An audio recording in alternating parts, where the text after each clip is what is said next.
Antes do vídeo de hoje, inscreva-se para não perder os vídeos mais recentes.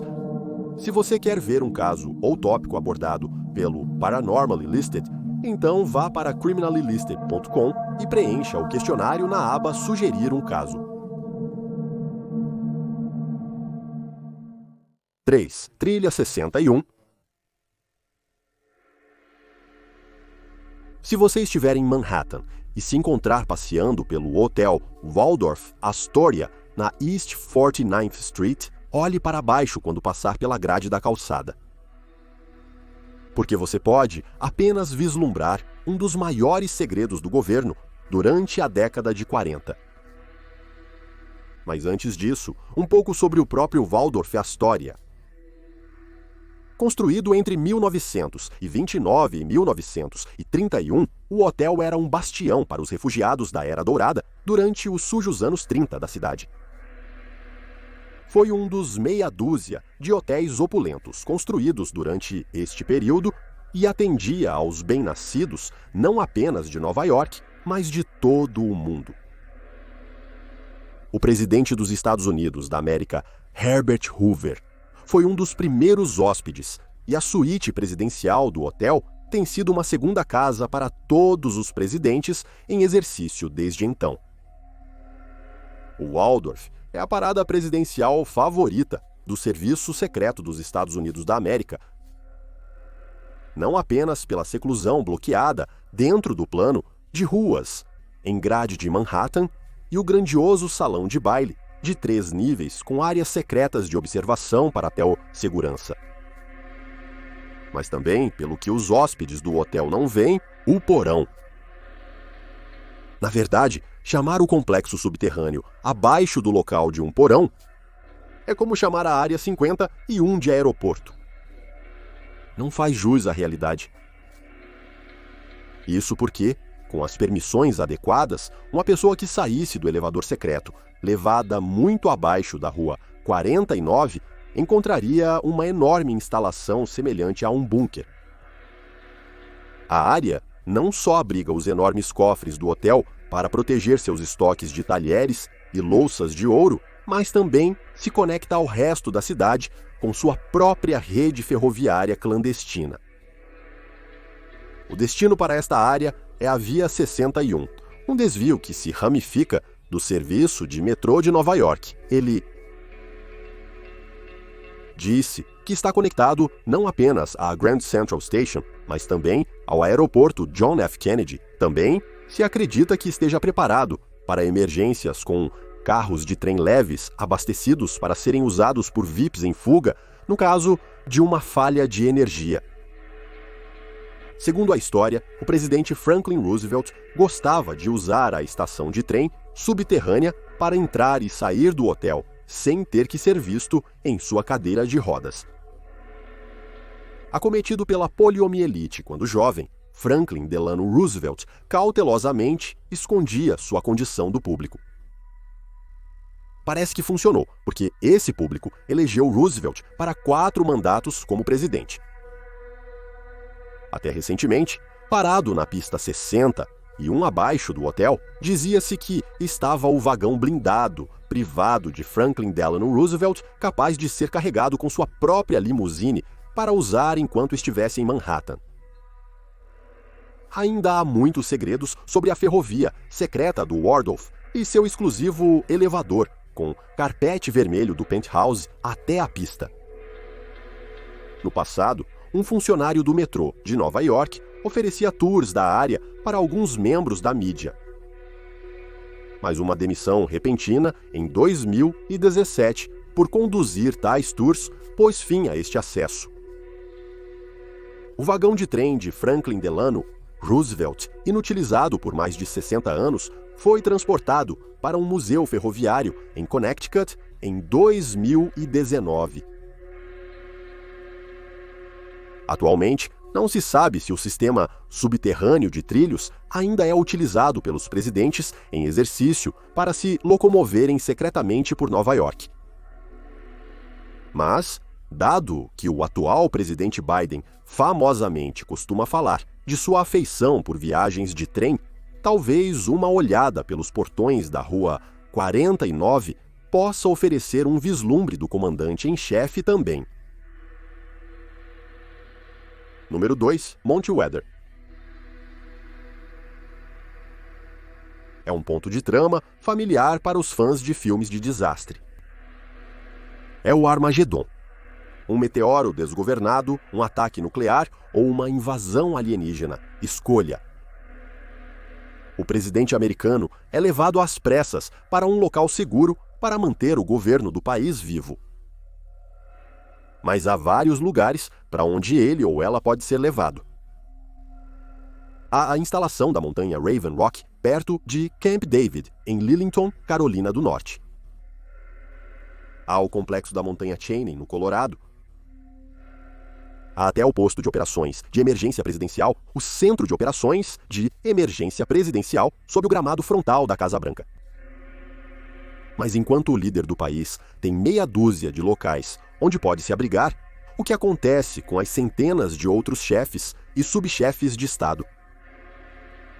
Para esses líderes, há o centro de operações de emergência do Monte Weather, no vale de Shenandoah, próximo a Bluemont, Virgínia. Mas o fato sobre o Monte Weather é que, em caso de emergência, esses líderes não precisariam chegar à base para que seus trabalhos continuassem.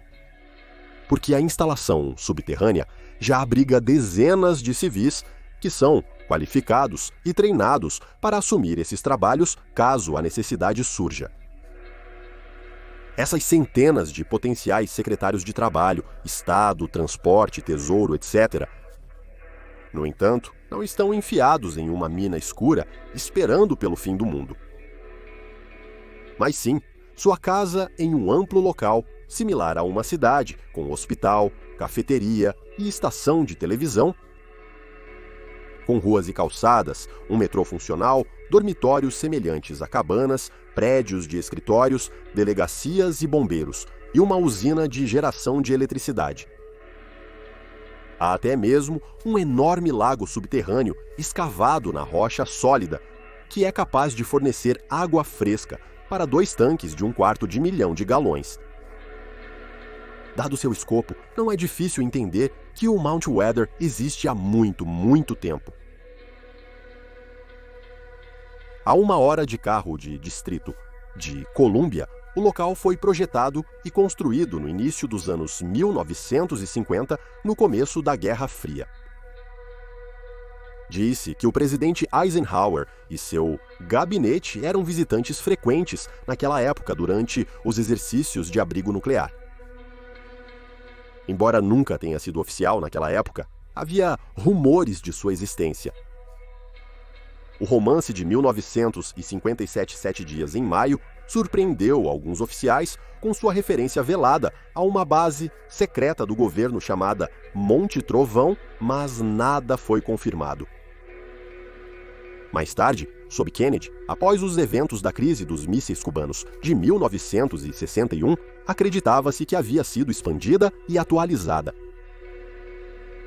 Sempre em segredo, com um orçamento negro de $1 bilhão sempre fora dos livros oficiais do governo.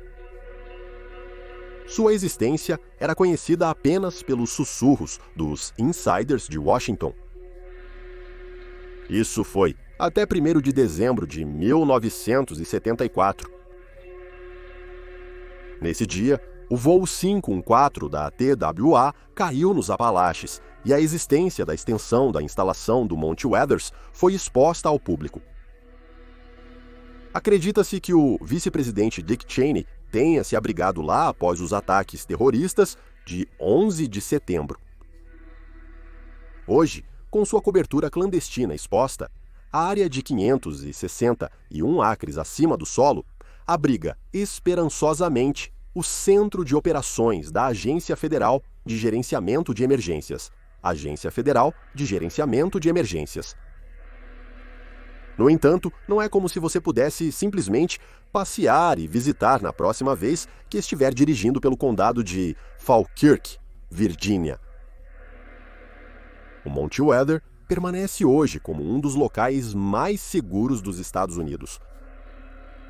Em 2006, quando Tom Vanderbilt, do The Guardian, contatou a Agência Federal de Gerenciamento de Emergências sobre o Monte Weather, não obteve informações. "Não vamos falar sobre o Monte Weather", disse Don Jacks, porta-voz da Agência Federal de Gerenciamento de Emergências. "Não é que eu não possa, só não fazemos isso." O sigilo pode ser justificável. Além das extensas instalações residenciais subterrâneas, também se diz que existe uma ampla rede de computadores, armazenando backups dos arquivos secretos do governo sobre milhões de americanos. Atualmente, as cavernas profundas subterrâneas na Virgínia ainda possuem a capacidade de manter o governo dos Estados Unidos da América funcionando em caso de desastre.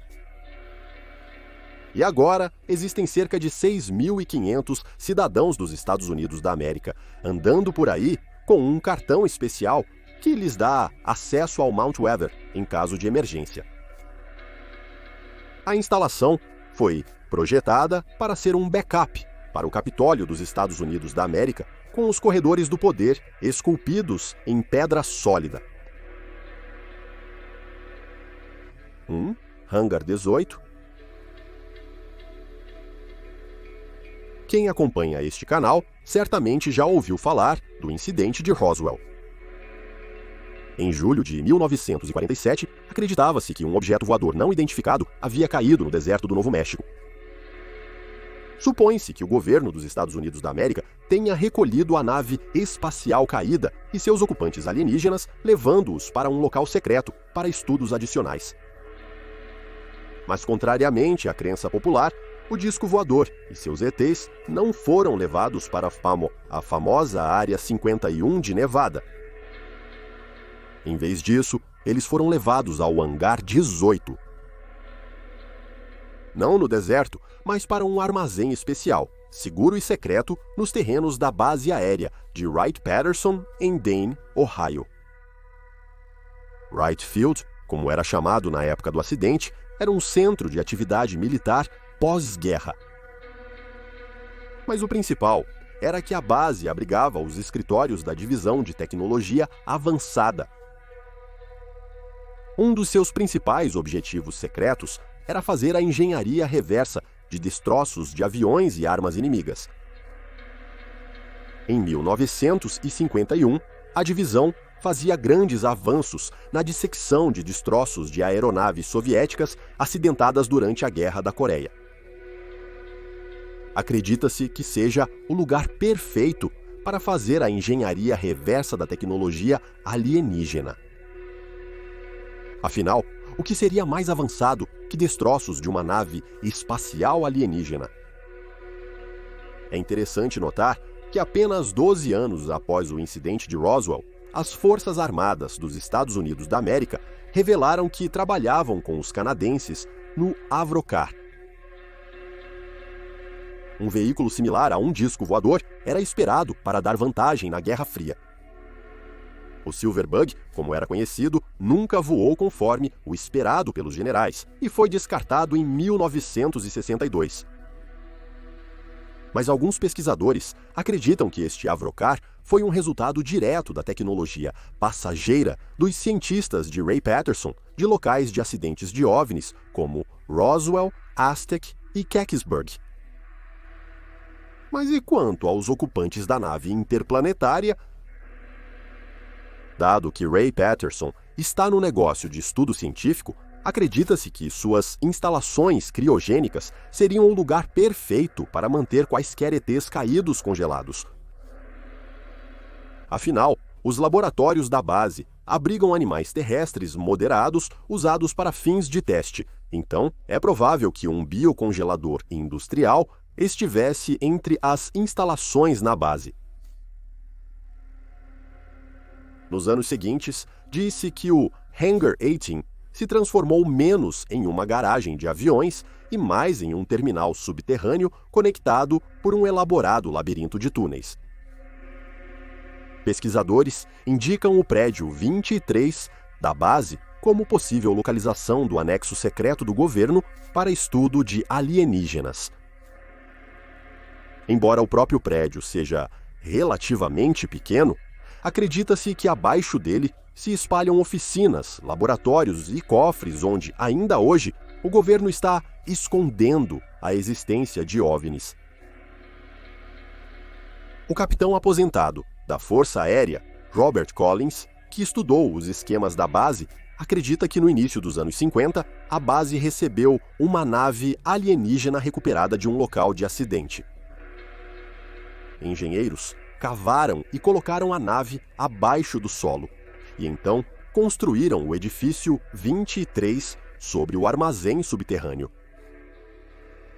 Claro, tal conversa é puramente conjectura, porque nenhuma palavra oficial foi divulgada sobre as funções não oficiais da base.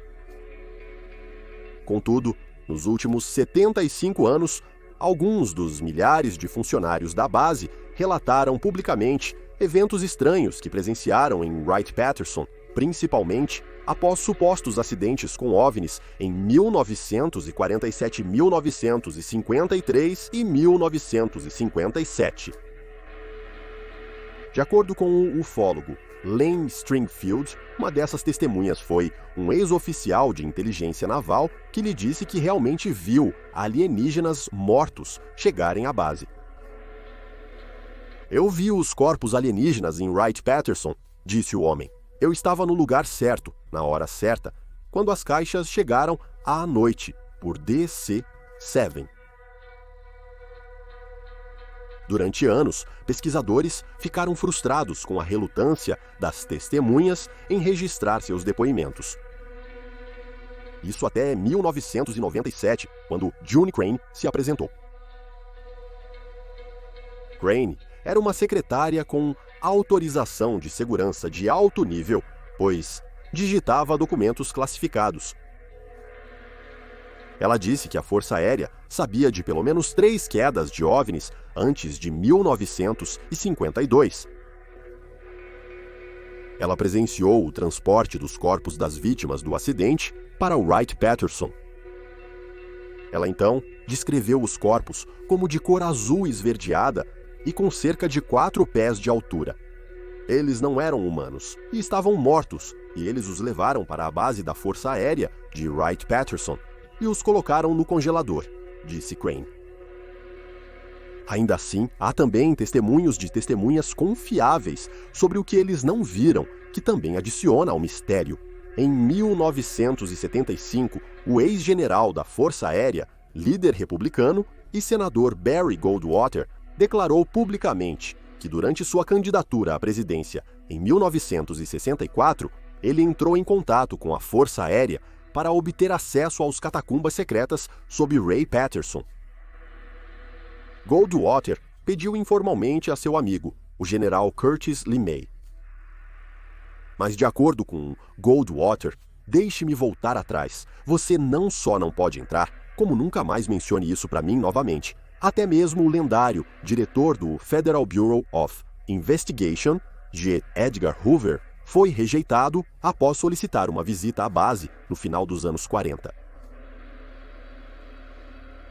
Hoje, a base aérea de Wright-Patterson emprega mais de 20 mil pessoas e é uma das maiores bases militares dos Estados Unidos, e os chefes responsáveis pela instalação estão bem cientes de sua reputação na mitologia dos OVNIs. Ao fim de 2021, a Força Aérea anunciou que Wright-Patterson logo teria uma fábrica de software especial para fornecer programas e redes computacionais ao Exército. Seu nome, é claro, é Hangar 18.